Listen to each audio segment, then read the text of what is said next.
A trader in Manhattan stares at his screen. Silver, $83.62. He has traded metals for 15 years, but he has never seen anything like this. His phone rings, followed by every phone on the trading floor. CME increased the margins. They believed they could manage the situation and short their positions. They were wrong. Meanwhile, 7,000 miles away in Beijing, events were already unfolding. December 30th, China makes its move. It was not a missile. It was a document. According to Reuters, China's Ministry of Commerce released a list of 44 companies that are the only firms allowed to export silver for the next 2 years. This decision controls supply and adds more shock to the ongoing bull market. China produces 3,300 tons of silver, the metal used in iPhones, electric vehicles, solar panels, and AI data centers. With a single document, Beijing showed we control critical supply chains. Then the geopolitical signal. 6 hours later, multiple outlets reported that warships filled the Taiwan Strait along with fighter jets and submarines. Chinese state media called reunification an unstoppable trend and reported drills simulating blockade scenarios. The message was clear. Taiwan's status is no longer open for negotiation, the third front. At the same time, reports surfaced about closer strategic and economic ties between China and Iran, which keeps Washington closely watching Iran's nuclear activities. There were 3 moves, 3 fronts, and 1 emerging pattern. It was a coordinated show of leverage. China was signaling its strength and showing that it could disrupt the entire system. At least that is how it seemed.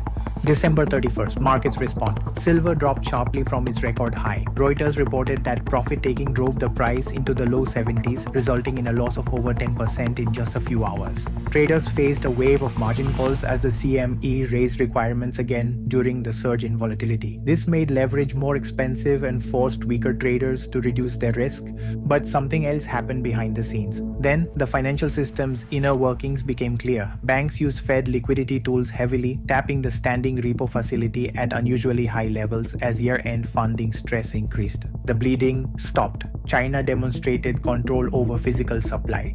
But the event showed something else. The dollar-based financial system still runs the market. Financial tools were used and the crisis was contained. However, the hard power message arrived on January 3rd, pre-dawn, Caracas, Venezuela. Multiple outlets reported explosions in the capital with low-flying aircraft and ongoing military operations. By mid-morning, major news agencies confirmed that Nicolás Maduro, Venezuela's president and a key Chinese-aligned leader in Latin America, was in US custody. Not through diplomacy, not through sanctions, through force. There were airstrikes, extractions, and regime change before China used bureaucratic tactics with export lists. America responded with military operations and regime change. Not only did it show power, but it also took control of the oil supply, which could cripple the Chinese economy, similar to previous attempts. Hours later, Tehran.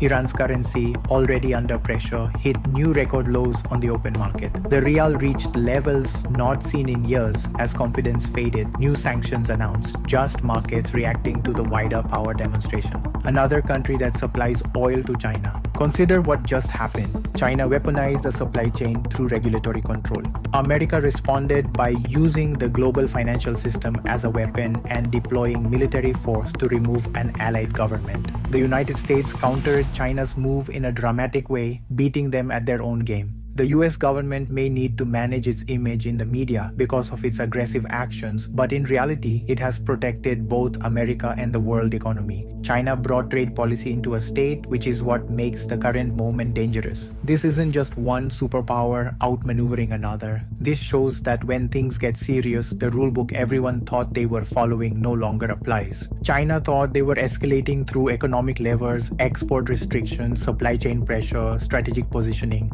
The response showed something different. We do not just move markets, we remove governments. We do not just manage crises, we create them. This is where China did not expect Trump to go to such lengths to protect US interests. China likely used December to position itself before those talks, showing leverage, demonstrating its capabilities, and setting the stage. A commodities crisis stabilized through dollar system intervention. Their Venezuelan ally was removed by military force. Their Iranian partner's currency is hitting. Analysts are not asking whether there is a conflict. raise a conflict. The real question is whether China miscalculated the type of contest it was entering. This week was not just about competing displays of power. It showed what happens when one side thinks they're playing economic chess, while the other side invented the game and knows all the levers and rules. There were no carefully worded diplomatic statements, no multilateral frameworks, and no agreed upon rules. Just helicopters at dawn. Currencies are collapsing by the afternoon. Regimes toppled before the weekend ends. China made 3 calculated moves. The response was not proportional, it was absolute. The US has now begun to act as a true major power, and I believe the real trade war has started. Even though it may seem that the US started this, it has only been responding until now. But the US will finish it.